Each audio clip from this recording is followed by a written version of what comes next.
AFC Bournemouth 1, West Ham 1, first game of the season out of the way. As I predicted, weirdly, Riley, the one video where I do a prediction for the game, you're not there. So, and I urge you to go and watch the video just to confirm it. But yeah, I did think it'd be 1-0. Overall, mate, what are your thoughts overall as a start to the season away from home? 1-0, are you pleased with it? Odd enough, mate, I am, to be honest. I think I kind of predicted us maybe to capitulate and to lose first game of the season. I thought, Bournemouth will be on the up. They've just survived, got a new manager who, sometimes you get that new manager bouncing. Obviously, we are away as well. Having lost so many players, so much negativity from the press. I don't know if you saw, but West Ham have the lowest hope meter. I think the Sky Sports did a survey on that, and coming into this season, they had the lowest hope of any football fan in the Premier League.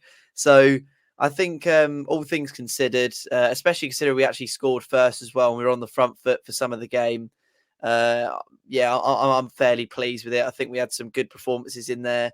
You look at that side and you think, you chuck Maguire in there, maybe a new formation, Alvarez coming in as well, Ward-Prowse potentially as well. Obviously, at the time of recording this video on Sunday, with those sort of additions, I think we could be playing fairly well this season. Whether we do switch to the back five or not, I'm not sure. But the one concern for me, I think, in this game was without Jarrod Bowen, I don't see where the goals are coming from, Mark.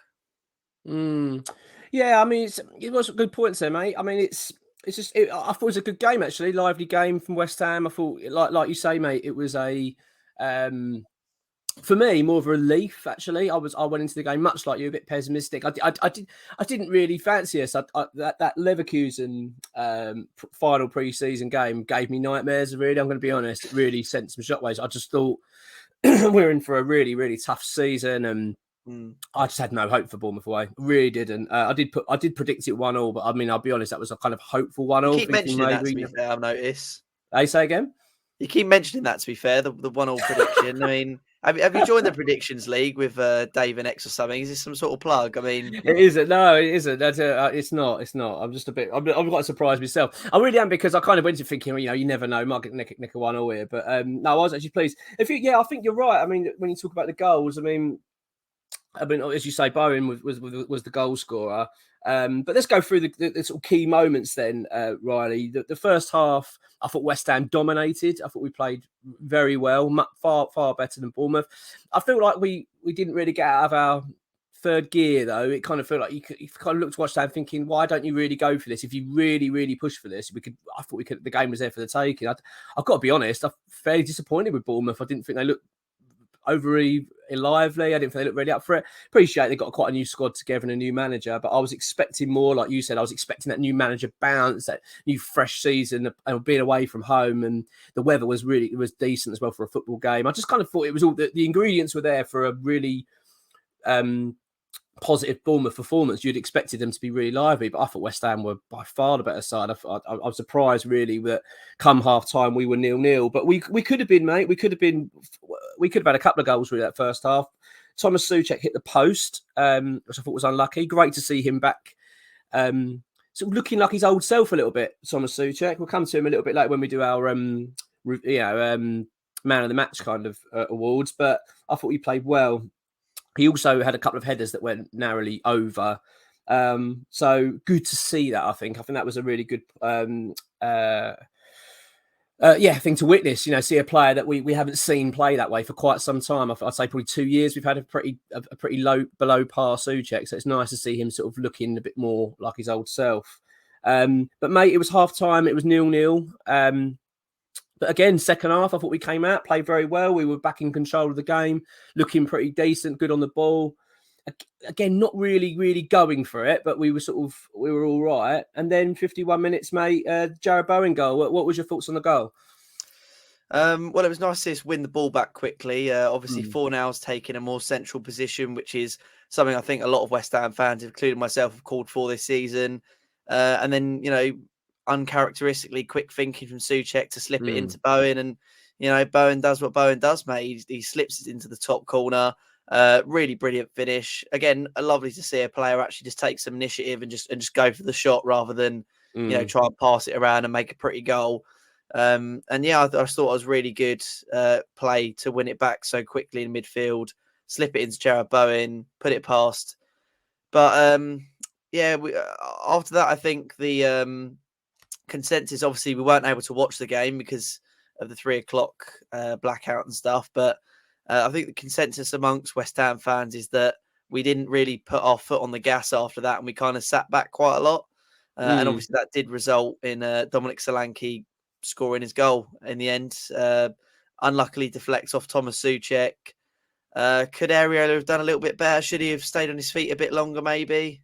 I'm not sure, but he does end up taking it round the Frenchman, and they had been creeping on the door a little bit before that. I know Brooks had an effort that almost went in, and another player, I can't exactly remember his name, but he hit the bar as well. So yeah. I think 1-1 was the correct score in the end, to be fair.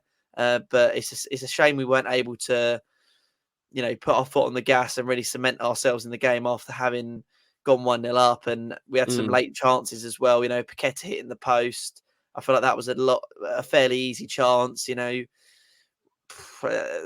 Tough to see that one hit the post. But yeah, other than that, it's one of those games, I suppose. It's first game of the season. They're always going to be a bit hit or miss. You never know how they're going to end necessarily. So to get the draw and not lose, look like we got some decent makings for this season. I think it's all positives, really. Yeah, I'm not walking away from it really disappointed and annoyed. I do feel it's an opportunity missed, like you say. The Paqueta chance should have been taken, in my opinion. That should have won the game. That should have seen the game off for West Ham, and I actually think that would have been deserved, probably more so. I'm a little bit on the fence with the whole whether Bournemouth, where it was a fair result in the end, because I do think overall West Ham probably were the better side, probably edged it, but as you say, that the frustration was that once we scored the goal, which by the way was an outstanding goal, like you say, you've got a great description of it, Riley. I was really impressed with both the build up, like you say, Fornals winning the ball. I like the fact Souček released it quickly, which is, as you say, a bit unlike him, but he just seemed a little bit more confident yesterday. Souček, he looked a bit more his old self, and yeah, I mean Bowen just proving some points actually that David Moyes made after the game, which is basically alluding to the fact that Bowen's actually starting to become a striker for the club. He looks like he's got the attributes now to be our main striker. I actually don't deny that. I actually started to see that as well. I think Bowen really does have that finishing quality about him, and that was just a prime example. I mean, that was a top draw finish, and really pleased. But we sat back. We got nervous. I think we went 1 up, and it's almost like we've got a little bit of a hangover from last season. We still lack that confidence to, get that killer instinct to go for the jugular and go, right, let's get the 3 points done. Let's keep going. Because let's be honest, if we hadn't changed our shift, I think we'd have won that game. But I think there's a nervousness amongst the players. I disagree with some of the comments from fans because, like most, I would have said, "Oh, David Moyes has instructed this." David Moyes has said to the players, "Right, go on then, let's defend the 1-0 and see it out." Maybe he did, but that's certainly not the comments that came from the players and even Moyes himself. Moyes was annoyed and felt that we shouldn't have done that. We shouldn't have changed our approach. And Jarrod Bowen actually said in his post-match interview, the players were the ones that sat back. There was a nervousness amongst the players, and once they scored, that they wanted to protect the lead, which is really disappointing, really annoying that we've done that, because effectively that shifted the whole game. And then that kind of alludes to that notion that Bournemouth probably deserved something out of it. But then you kind of think, well, we actually invited it on. The reason they had more ball all of a sudden and suddenly looked a bit more of a threat was because West Ham just started defending, and then we offered basically nothing going up front. Speaking of which, mate, saying we had nothing up front, obviously Dominic Solanke scored for Bournemouth. He's someone we've been in for. Does this game highlight to you the importance of signing a striker this summer? I suppose it does if we sell Antonio. I think if we lost Antonio, I would certainly say, yes, we need to sell a striker. If we keep Antonio, I'm probably not so much leaning towards we desperately need a striker. I know we've sold Scamacca, but let's bear in mind, he barely played last season. We missed a lot of him, a hell of a lot. I'm not sure. I'm a little bit on the fence of it. I've got a feeling...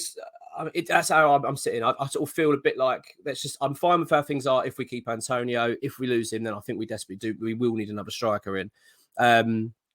Because I'm not too actually dissimilar from Moyes in regards to Bowen. I think if West Ham do bring in, say, Cole Palmer to operate on that right, I don't think having Bowen as your focal striker, I don't think it's actually a bad thing, because I think he's proven he's actually pretty good up front. He can cope. But yeah, I'm not sure. And whether Solanke's the answer, I'm not sure either. I don't know, because I know that we have been linked with him. But it's difficult, isn't it? I'll tell you what, Riley, I get it's difficult because we've made so many mistakes with strikers now. We've had so many come in and fail that I'm kind of getting to that point where I don't get overly excited now about the whole West Ham hunting a striker, because we always seem to get it wrong anyway.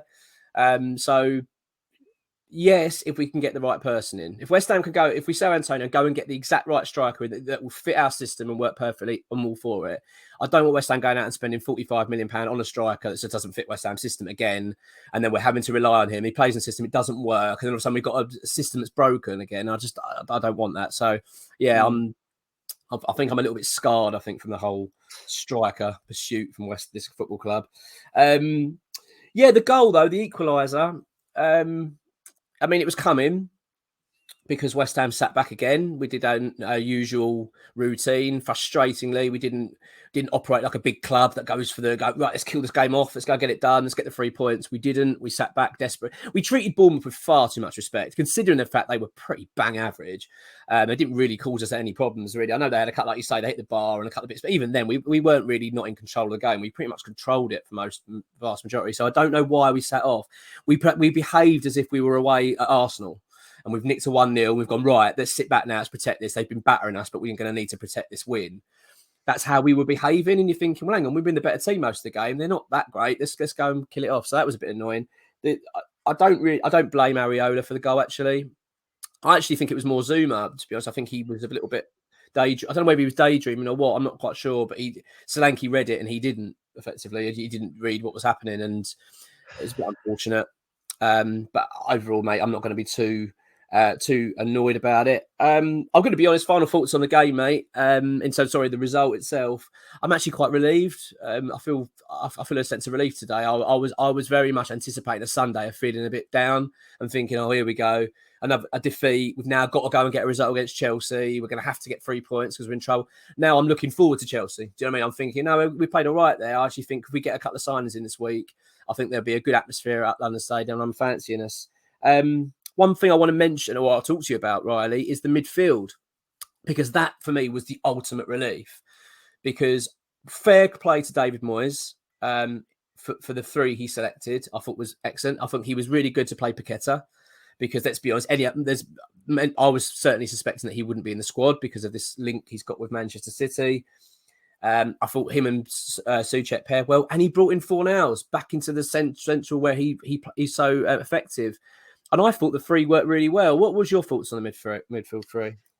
Yeah, I mean, I like the midfield 3. I wonder where Alvarez is going to play when, assuming next week is when he's going to be fit. I do wonder where he's going to play in that system. I can't see him dropping Souček, and I can't see him dropping Paqueta. So I imagine it will be. So I wonder how that balance will work out, because obviously they kind of pivoted, didn't they, Fornals and Souček, as to which player was going to be more defensively minded. I feel like Fornals probably took more defensive duties than Souček in a way, because I think that that is a good role for Fornals. He knows what he's doing in that role, but having the number 6 come into the side could potentially change the dynamic of that midfield, which is quite interesting to see. And I'm surprised he didn't go for Flynn Downs at CDM, but like you say, I think it probably was the right call in the end. I think Fornals is very sharp in midfield, gets the foot on the ball well. Obviously, we know how good Paqueta is, and we've got to talk about him, mate, because Thomas Souček, realistically, it's probably one of his better West Ham performances in recent times. He got forward a lot more. Obviously, assisted the goal for Bowen, also assisted the goal for Solanke, but I think it's quite harsh to to pin the blame on him for that. Hit the post early on in the game as well, and that was quite a tough shot. He did quite well to even get it on the post. So I think he played fairly well, and the midfield seemed to work pretty well. But I do wonder when Alvarez comes in, how that's going to shift up the lineup, who's going to play where, and if the midfield's going to play as well. Because obviously we were able to get on the front foot a lot more because you've got 3 attacking-minded players. Bringing Alvarez in, is that just going to slow down the play? Is that, or would on the flip side, would Alvarez have actually been able to do the same thing Fornals did and pick up the ball that high up the pitch? Would he have dropped back and allowed Bournemouth to come onto us because he's not as forward-thinking a player?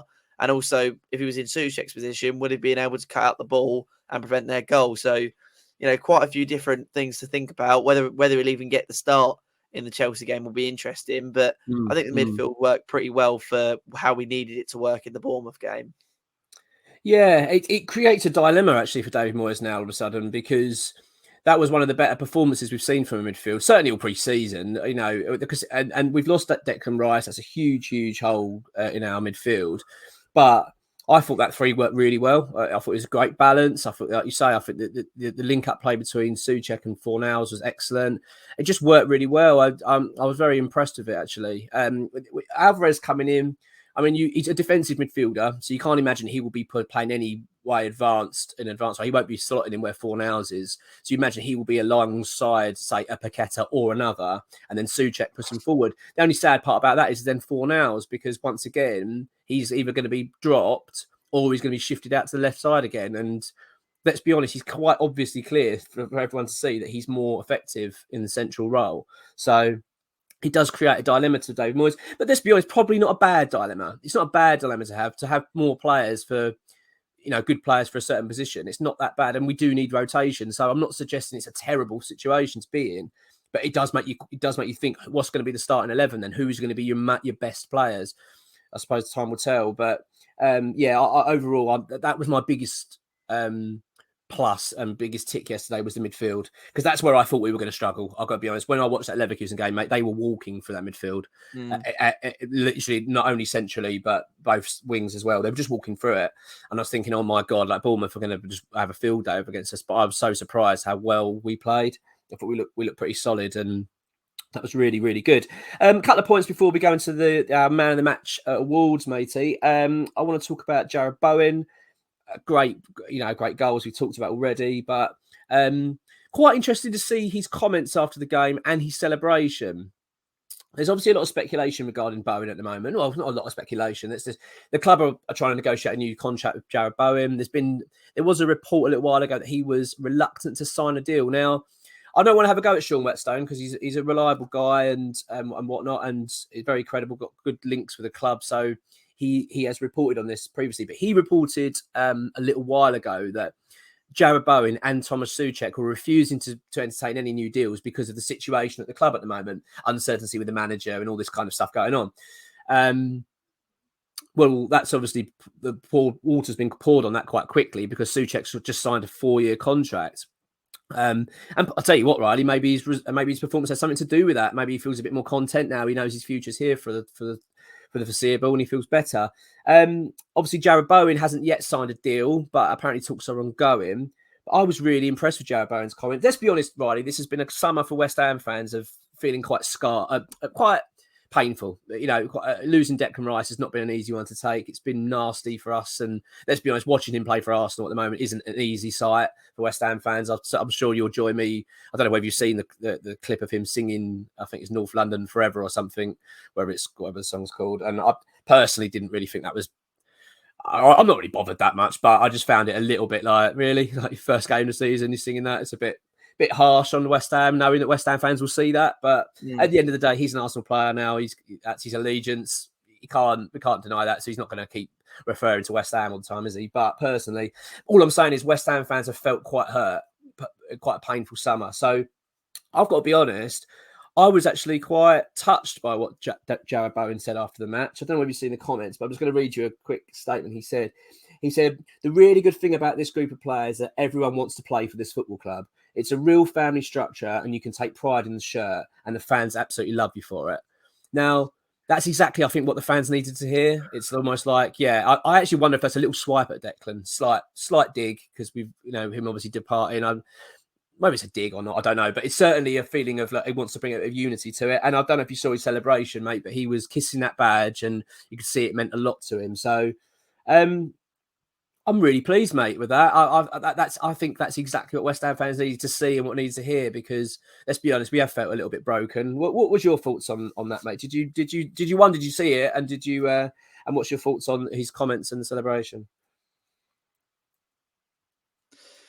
Well, I mean, sometimes I do question whether he's right, whether every single player in that team does really want to play for West Ham and really does actually know what it means to put on a West Ham shirt. But I think for the most part, the commitment of this group of players in the last couple of years, you can't really question too much, can you? I think even Declan Rice, I know we have our thoughts on him, but realistically, he was an absolute professional from the last time he kicked a ball for West Ham United. He never seemed like his head was somewhere else, and whether that was just professionalism or PR or just being fake. You never sense as a West Ham fan that he didn't want to play. Even when we knew he was going to leave this summer, we still had a glimmer of hope that maybe he would stay because of how much he loved the fans and how much he showed towards the fans. So I think that togetherness of the squad that David Moyes has built has definitely remained, even with Dec's departure. I think you'll have a couple new faces in, which hopefully will add to that as well. And I think Jarrod Bowen is just a proper leader. Someone that we haven't really mentioned for captain, but potentially a good shout for the captain of the club.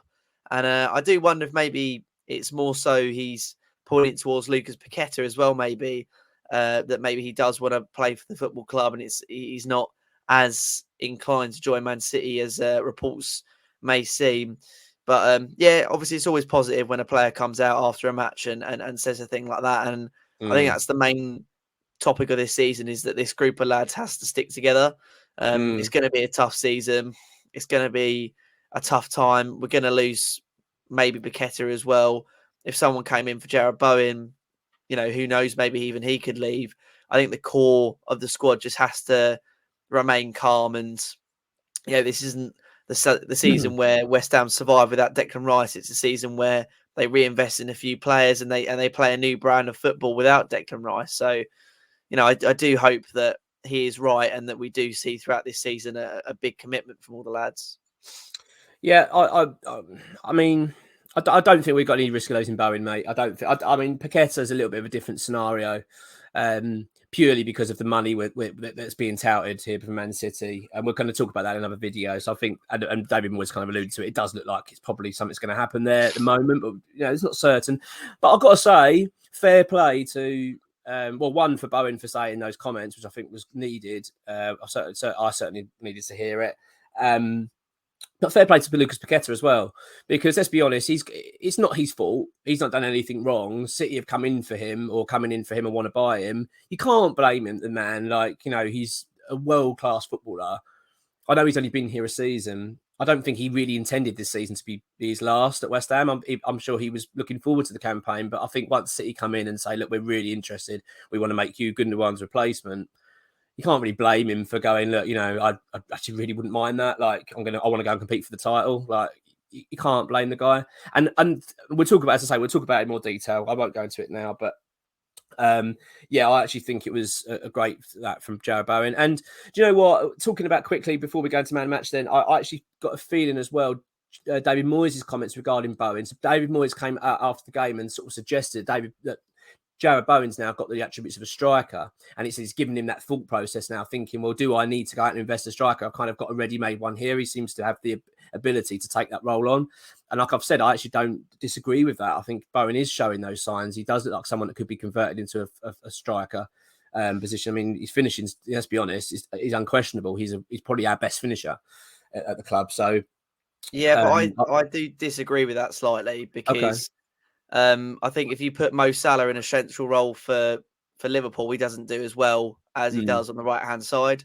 I think half the reason Jarrod Bowen is as good as he is because the striker takes away attention from him. He's able to cut inside, take that central role, but from a wide position. If you man mark Jarrod Bowen and give him the same treatment you give to Antonio, for instance, I don't think he'd be able to get through on goal enough. I think he'd be watched too much. When you play on the right-hand side, you have the freedom of being in multiple places at once, being able to cut in, having the striker draw attention from you. I agree. He's definitely our best finisher at the club, but let's not forget, Jarrod Bowen has played at striker for us before, and it really hasn't worked out. When we've had Antonio injured, when we've had other players injured, he's played striker for us before, and it didn't really gel the same way because playing as that inside forward, that's Jarrod Bowen's role. So unless maybe we come up with a system of having 2 strikers and he is one of those 2 strikers, which I do think would work as a lone singular striker in like a 3 up top formation, that for me just doesn't work, and it hasn't worked in the past. I know what you're saying. I think I'll get the feeling. My vision with it would be that, let's just say we get a Cole Palmer in, and you've got Cole Palmer operate more on the right, Bowen operates more centrally, and then so you've got Ben Rama on the left or another. I quite like the idea of having that sort of Liverpool setup where they used to have those sort of like 3 operating as sort of full strikers effectively and rotating amongst each other during the game. It could possibly work. I don't know. I just get the feeling that Bowen seems to be maybe taking that next step in his career. And what I'm alluding to as well is because maybe this will be a way of securing his long-term future at West Ham. Maybe that he would like that. You know, if you say to him that we're actually going to consider you being our main striker now, a main goal scorer for West Ham, then that could well be a little bit of a nugget for him to think, do you know what, like this is what I want. I want to be the main man. I want to be the main man up top. I don't know, but who knows, mate? It's going to be certainly be an interesting couple of weeks, isn't it, coming up? Because obviously we've got the transfer window wrapping up. We've got a busy schedule with football coming up. So, you know, I'm pleased with that result. Really, really pleased with it. And, you know, it could have been better, of course, but it is what it is. And I will take it on to the next game. Man of the match then. So I'm going to give you my 3, mate. Third place, who are we going for out of the top 3? Who have you got first, actually? Who you got for third? Well, I've got Thomas Souček first and Jarrod Bowen second, but Right. I can't really come up with a third. I mean, potentially it's probably one of the 2 midfield partners in Fornals or Lucas Paqueta, but I'm not entirely sure which of the 2 I really want to go for. So did you say Souček because that was your man of the match, yeah? Yeah, I mean, I don't know what world we're living in at the moment, but yeah, Thomas Souček for me is the man of the match. I think he got a good foothold on the ball. You know, came close with a couple of chances, obviously got the assist for the goal. And I think it was just a real comeback game for him. So he's man of the match for me. And obviously, less said about Jarrod Bowen, slots at top corner, absolute leader on and off the pitch. And then obviously third place, Paqueta and Fornals kind of take equal weight for me. Okay. I think obviously Paqueta could have won it at the depth there. Fornals practically created the opportunity for the first goal. So I think they've both got attributes for me that could give them third place. Cool. I mean, I'm not too far off you, mate. To be honest, I've gone for Paqueta. Got third place for me. I thought he had a good game, considering the fact he's got speculation around him. Fair play to him, really, because he could have. Well, you usually see when people are linked to with moves away, they rarely feature. So for him to then come on and play and actually play really well, look up for it and give it a good go. And bearing in mind as well, you're risking injury, aren't you? If you've got a dream move, you know, practically days away, possibly to the Premier League champions, if it of course happens, then it's a big risk for him, isn't it? To say, I'll tell you what, I'll go and play 90 minutes of a Premier League game before that, because if he does his cruise shit or something, that's it. His season's over and his move's gone. So fair play to him. So yeah, Paqueta got third for me. Thomas Souček was second. I was so pleased to see it, Souček. So pleased. That was probably one of the biggest highlights, along with that midfield, was seeing Thomas Souček actually put in a decent shift, because my word, we haven't seen that for a while from him actually putting not saying a good shift, but you know what I mean. He actually looked pretty decent on the ball. He looked comfortable. He had a good game, and he could have scored a couple of goals actually. So fair play, and that's long may it continue for him, because I've given him a fair bit of stick. Obviously, a lot of people have over the last couple of years. So I was actually really pleased to see that. Jarrod Bowen was my number 1, mate, for that. I just think he's looking great. He's looked good all pre-season. He played really well. So dangerous, and obviously the goal kind of capped it, didn't it? It kind of edged that man of the match award for me. I think that was just a brilliant finish, a lovely way to start the season. What a first goal for West Ham this season, to top corner from outside the box. It's just what you want to see, and long may it continue, mate. So yeah, there we go. What can we say, mate? It's a good result. It's a positive performance and a decent result. It's not the best. It could have been a lot better. Let's be honest. We could have nicked all 3. We should have taken all 3 points, but I'm not going to be too annoyed about it. Chelsea next. Are you feeling, before we wrap up, are you feeling about that? Are you feeling a bit more confident going to that one? If we can get a couple of the signings over the line, if we get Ward-Prowse in and Alvarez is fit for the game, and we've got a clear. I mean, for me, I think the key to all of this is Maguire, because I think if Maguire comes in, we have to be moving to a back five system. And if that's the case, I want to do that sooner rather than later. And I think that could work fairly well against Chelsea. But, you know, having James Ward-Prowse in there, I'm thinking, will it even make much of a difference? You know, who's going to come out? Fornal, Souček, the midfielders all just had a very good game. So, you know, are you going to take out Souček, Fornals for Alvarez? Surely we haven't just signed Alvarez to not start him. Surely we haven't signed Ward-Prowse to not start him. So, you know, what midfield are we going to be fielding against Chelsea? And, you know, it's going to be a brand new one. So it is a bit of a risk. But, yeah, I think Chelsea, we'll see how they play against Liverpool today. Whether they're going to be on top form. They don't really have a recognised striker at the moment. I know they've got Nicholas Jackson, but obviously he's just come in. You know, it's his first sort of season in the Premier League. You know, is he going to be on as scary as someone like Nkunku? Definitely not. And obviously Poch is still going to be experimenting, trying to find his first team, his best team. Yeah. But yeah, I'd certainly think it's a game that maybe with a few signings we can get a point out of. But yeah, I'm not feeling the most optimistic about that one, to be honest. Well, I mean, obviously we'll do a proper Chelsea preview on the game before, and I think the picture will be clearer then, mate. We'll know a bit more. It's hard to predict at the moment. As you say, Chelsea haven't even kicked a ball this season yet, and we've got a busy week coming in. We don't know who's going to be available. You'd imagine Alvarez will be in a better place to start, or possibly be involved, as you say. And Ward-Prowse, I suspect, will be a West Ham player. Certainly, I'm pretty sure of that by then anyway. And also Harry Maguire, I'm not convinced just yet of whether that's going to happen this week, but you never know. But certainly, I am one that's going into the Chelsea game feeling a bit more. Towels are up a little bit, thinking, you know what, first game of the season, London Derby, first home game of the season, London Derby. I actually feel a little bit optimistic, mate. I'm feeling pretty good, and I think, you know, if we can put in a decent shift, I think we've got every chance of taking the victory there. So yeah, onwards and upwards, mate, and on to Chelsea.